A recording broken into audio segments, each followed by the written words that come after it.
واقعہ کہ میں پہلے عرض کر چکا ہوں بہرحال کہیں اور مجالس میں، کہ وہ ایک عالم دین کے ساتھ تھا، ایک شخص کے ساتھ زیارت کا سفر کر رہا تھا، رستے میں نماز کا وقت ہوا تو اس نے برابر والے سے کہا، بعض کتاب میں عالم دین ہے، بعض میں کوئی شخص ہے، کہا کہ اگر آپ نہیں پڑھ رہے تو میں فوراً نماز پڑھ کر آ جاؤں۔ تو انہوں نے اس کے حلیوں کو دیکھا تو اس کا حلیہ ظاہراً ایسا نہیں تھا کہ آپ بولیں گے اول ٹائم پہ نماز پڑھے گا، یعنی ایسے کپڑے، لباس، جینز پہنی ہوئی، بالوں میں جیل لگی ہوئی۔ تو اس نے بولا کہ ایسے دیکھ کے تو ایسا، تو خیر اس نے کہا پڑھ لیں۔ وہ نماز پڑھ کر آیا تو اس سے پوچھا کہ بھائی تمہارے حلیے سے تو نہیں لگتا کہ تمہارے دل میں نماز کی اتنی تڑپ ہو، اتنا وہ ہو، تو یہ معاملہ کیا ہے؟ تو اس نے بتایا کہ میں کچھ عرصے کے لیے اپنی ڈگری کرنے کے لیے فرانس چلا گیا اور پیرس میں رہتا تھا، لیکن گھر بہت مہنگے تھے، رہائش بہت مہنگی تھی، تو میں نے رہائش کچھ فاصلے پر رکھی ہوئی تھی، 1-2 گھنٹے کی فاصلے پر شہر سے باہر۔ تو کہتا میرے 2 سال گزر کر میری ڈگری کے آخری ایگزامز تھے، تو ایک ہی بس تھی جو صبح ہمارے ٹاؤن سے جاتی تھی، تو میں اس میں بیٹھا، بس تھوڑی دیر چلی اور بس خراب ہو گئی، اور بس جب خراب ہوئی تو مجھے تھوڑی سی بے چینی ہوئی، لیکن وہ بس ڈرائیور لگا رہا مگر بس صحیح نہیں ہوئی۔ میں ہائی وے پہ آیا کہ شاید کوئی گاڑی گزرتی بھی مل جائے، تو مگر کوئی گاڑی بھی نہیں آئی۔ جب وقت گزر گیا اور ڈرائیور نے بولا کہ مکینک لانا پڑے گا، گاڑی صحیح نہیں ہوگی، تو کہہ رہا میرا اضطراب بڑھ گیا اور مجھے ہوا کہ میں اتنی جو محنت کی تھی وہ کہیں ضائع نہ ہو جائے۔ تو کہتا ہے میں سڑک کنارے بیٹھ گیا، اور جب میں نہیں آیا تھا یہاں تو میں نماز کا پابند تھا، لیکن یہاں آ کر تھوڑا میں سست ہو گیا، نماز میں کوتاہی کرنے لگ گیا۔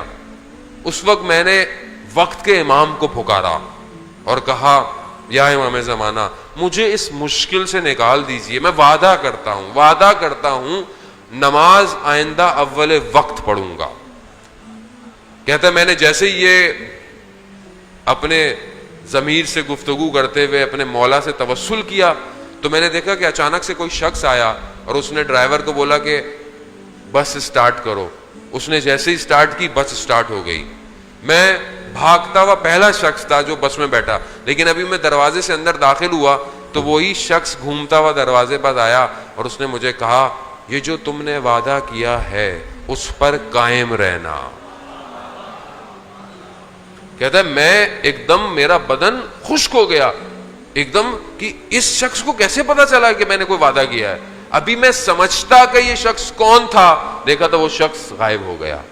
تو کہتا ہے وہ دن ہے اور آج کا دن ہے جو میں نے اپنے امام سے وعدہ کیا تھا میں اسے پورا کر رہا ہوں۔ عزیزان محترم، امام تک گفتگو، بہرحال آلریڈی میں لیٹ آیا اور آگے پھر ایک اور مجلس ہے، امام تک پہنچنا بہت ضروری ہے۔ عزیزان محترم، یہ جو محنت ہے آپ کی اور ہم لوگ اور جو بھی انتظامیہ کرتی ہے، ہر شخص اپنی ایک حصہ ڈالتا ہے عزاداری۔ آپ کا آنا خود ایک بہت بڑا حصہ ہے عزاداری کو قائم رکھنے کے لیے، ہر شخص کا ایک حصہ ہے۔ اس سب کا اجر جو ہے وہ امام کی نصرت ہے۔ اگر یہ مجلس ہمیں امام زمانہ تک نہیں لے کے جا رہی تو پھر یا تو میرے اندر کوئی پرابلم ہے جو بیان کر رہا ہے، یا پھر آپ کے خدا نہ خواستہ، میں آپ کو نہیں کہوں گا، یہ کوئی ایسا عمل ہے جس نے مجھے روکا ہوا ہے۔ ہمیں امام تک پہنچنا ہے عزیزان محترم۔ یہ جو صفتوں کے اندر خوبیاں ہیں یہ خدا نے ہمیں عطا کی ہیں۔ میں نے ایک